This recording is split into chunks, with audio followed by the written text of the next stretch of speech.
kênh mình bàn cục cron á có aiធ្វើជាតិស្ករនៅក្នុងឈាមយើងឡើងខ្ពស់ដែរខតសលគឺជាអរម៉ូនមួយដែលដាក់ជាតិស្ករដកយកជាតិស្ករចេញពីក្នុងរាងកាយយើងដាក់ចូលទៅក្នុងឈាមរបស់យើង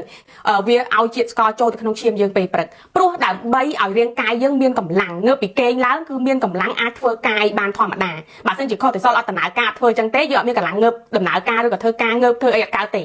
ហើយដំណើរការនៃការបង្កើតខតសលបន្ទាប់មកខតសលចុះទាបវិញគឺកើតឡើងជារៀងរាល់24ម៉ោងតែម្ដងដែលគេហៅថា circadian rhythm ចំណឹកទូទៅដែលមានសុខភាពល្អធម្មតាគាត់គេងបានតែ4ម៉ោងក្នុងមួយថ្ងៃទេរយៈពេល2ថ្ងៃជាប់គ្នាគឺធ្វើឲ្យខតសលរបស់គាត់នឹងឡើងខ្ពស់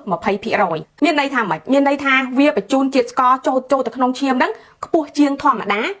20% នៅពេលថ្ងៃដែលយើងធ្វើការធ្វើអីងើបឡើងធ្វើការហ្នឹងវាអត់ចុះទៅវិញទេវាគឺនៅខ្ពស់ចឹងរហូតហើយពេលខ្លះវាអាចឡើងទៅដល់ 50% ទៀតចឹងមានន័យថាជាតិស្ករយើងឡើងខ្ពស់មែនតើពេលដែលយើងគេងអត់បានគ្រប់គ្រាន់គឺយើងអស់កម្លាំងយើងអញ្ចឹងរាងកាយយើងគឺវាខំប្រឹងខ្លាំងមែនតើដើម្បីធ្វើមិនបង្កើតធម្មពលឲ្យយើងមានកម្លាំងអាចធ្វើការបានធម្មតាអញ្ចឹងវាត្រូវមិនវាត្រូវតែបង្កើនខតសលឲ្យខ្ពស់ហើយបញ្ជូនជាតិស្ករទៅក្នុងឈាមយើងច្រើនដើម្បីឲ្យយើងមានកម្លាំងហើយនៅពេលដែលខតសលយើងឡើងខ្ពស់ពេញមួយថ្ងៃអញ្ចឹងគឺវាប៉ះពាល់ទៅនឹងប្រសិទ្ធភាពរបស់អ៊ីនស៊ូលីនគេអរម៉ូនមួយដែលតួនាទីហ្នឹងគឺដកជាតិស្ករចេញពីក្នុងឈាមរបស់យើងឧទាហរណ៍ជាតិស្ករក្នុងឈាមខ្ពស់ពេកវាដកចេញធ្វើមិនឲ្យជាតិស្ករនៅក្នុងឈាមហ្នឹងមានតុល្យភាពអញ្ចឹងទៅយើងអត់មានបញ្ហាវិលមុខអត់ស្រួលខ្លួនអីចឹងណាខ្ញុំបើកឧទាហរណ៍មកកញ្ចក់ខាងក្រៅតិចដូចជាអ្នកកើតទឹកនោមផ្អែមដែលជាតិស្ករនៅក្នុងឈាមខ្ពស់ពេកអញ្ចឹងគេធ្វើមិនគេផឹកថ្នាំបញ្ចុះជាតិស្ករឬក៏គេចាក់អ៊ីនស៊ូលីនគេចាក់អ៊ីនស៊ូលីនចូលដើម្បីអីដើម្បីឲ្យអ៊ីនស៊ូលីនហ្នឹងជួយ